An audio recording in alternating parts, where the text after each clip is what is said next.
Hi everyone, I am Dr. Soundararaj. I am very happy to interact with you all through this video. In this video, I am going to take you through the calculation of payback period, accounting rate of return and net present value for three alternative plans available in front of a business and guide you to choose the profitable plan which a business can go for. These are all a couple of details related to my career.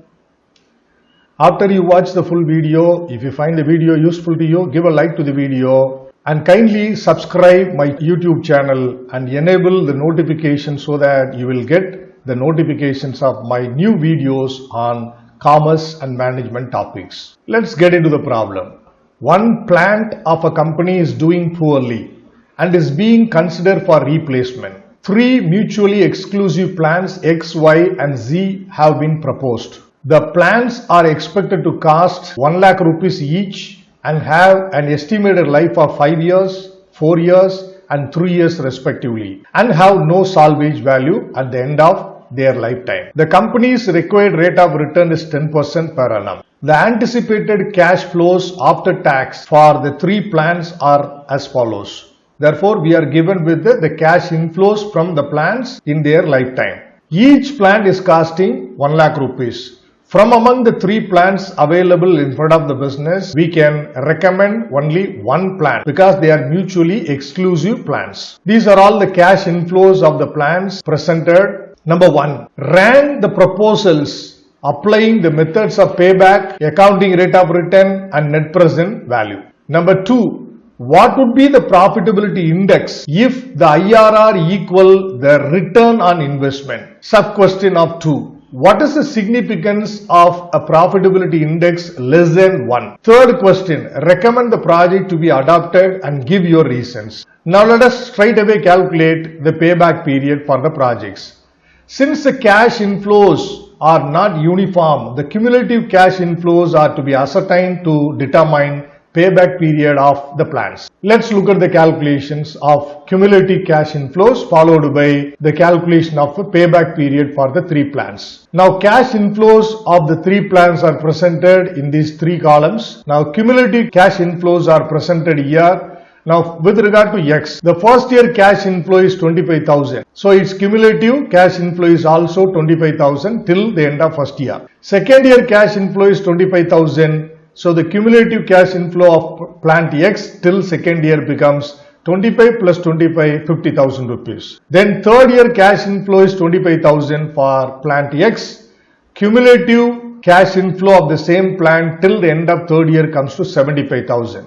25 plus 25, it gives 75,000. Cumulative cash inflow of plant X till fourth year is 1 lakh rupees. For fifth year, it is 95,000 of cash inflow. So cumulative cash inflow of the same plan comes to 1,95,000 rupees. Now similar calculations are done for plant Y and Z. For plant Y, first year cash inflow 40,000, second year is 40,000. So 40 plus 40, it comes to 80,000 rupees.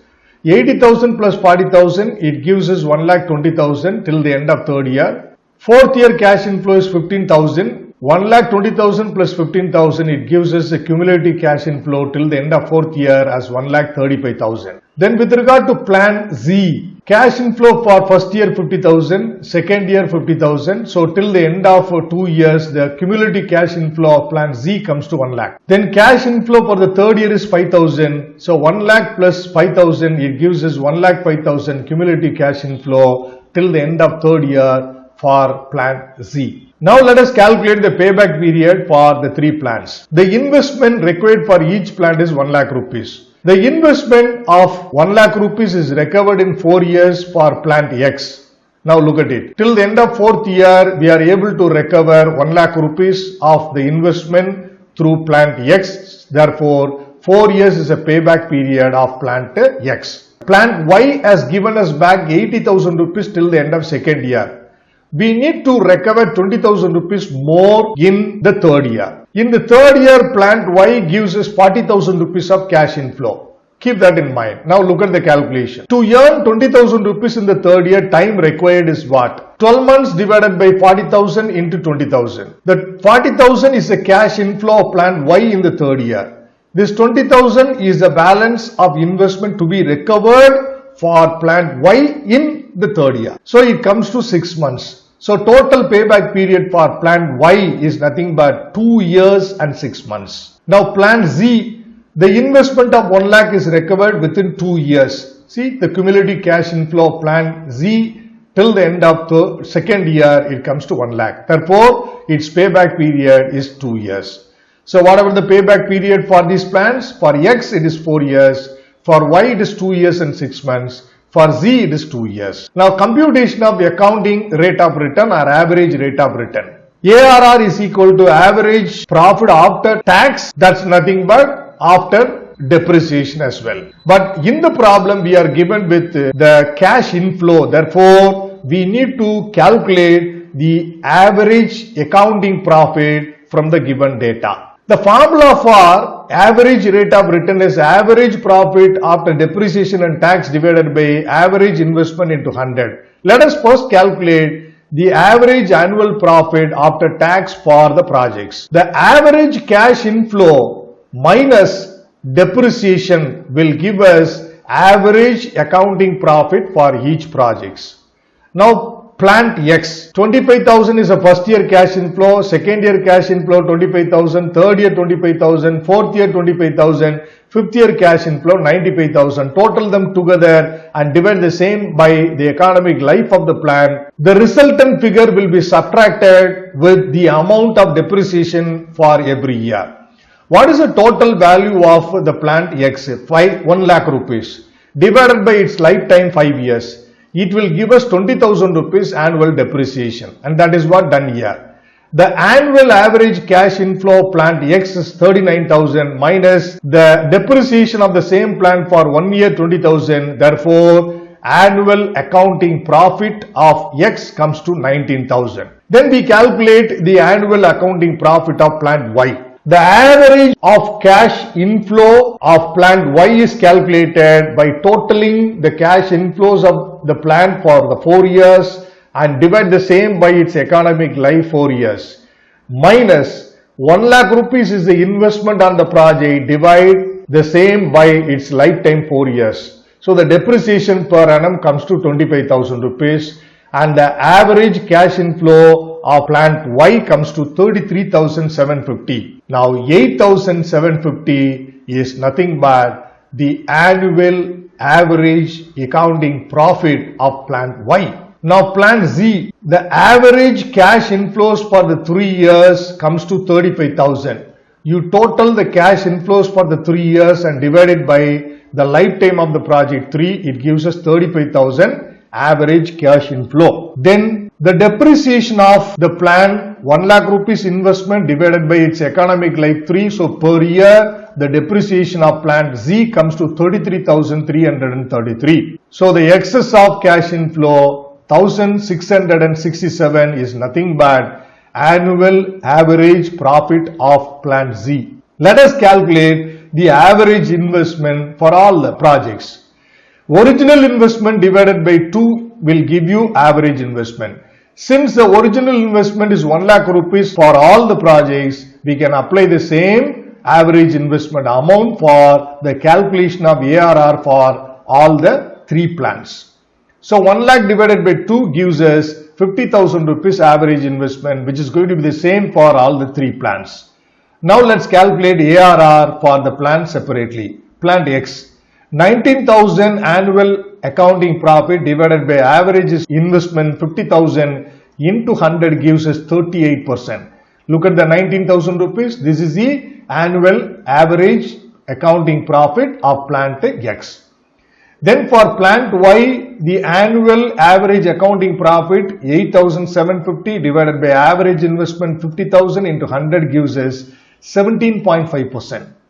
Then for plant Z, 1,667 is the annual average accounting profit of plant Z divided by its average investment 50,000 into 100 gives us 3.334%. Now let's calculate the net present value of the 3 plants. The cash inflows which are given in the problem have been presented here in these 3 columns. Now discount factor mentioned in the problem is 10%. So let us find out the PVIF values for 5 years at 10% referring table number 1. Look at table number 1, PVIF values. For first year at 10%, 0.909. For second year, it is 0.826. For third year, it is 0.751.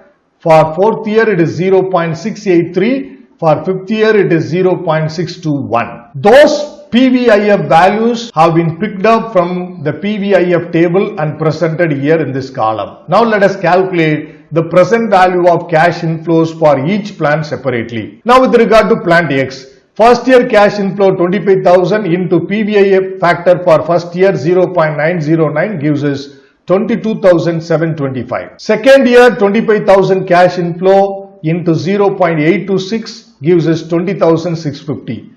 For third year 25,000 into 0.751 it gives us 18,775. For fourth year 25,000 into 0.683 gives us 17,075. For fifth year 95,000 into 0.621 it gives us 58,995.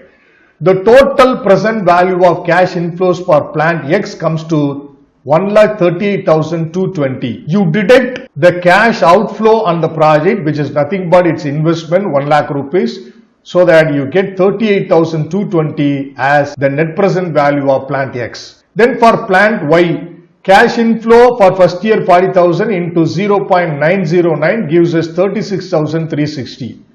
For second year 40,000 into 0.826 gives us 33,040. For fourth year 40,000 into 0.751 gives us 30,040. For fourth year 15,000 into 0.683 it gives us 10,245. The total of present value of cash inflows for plant Y gives us 1,09,685. You deduct the investment on the plant, it comes to 1 lakh. So the balance is 9,685, which is the NPV of plant Y. Now let us look at the present value of cash inflows calculation for plant Z. 50,000 into 0.909 gives us 45,450. 50,000 into 0.826 it gives us 41,300. Then for the third year 5,000 into 0.751 it gives us 3,755. So the total of present value of cash inflows for plant Z comes to 90,505. You deduct the cash outflow on the plant Z, it is 1 lakh rupees given in the problem.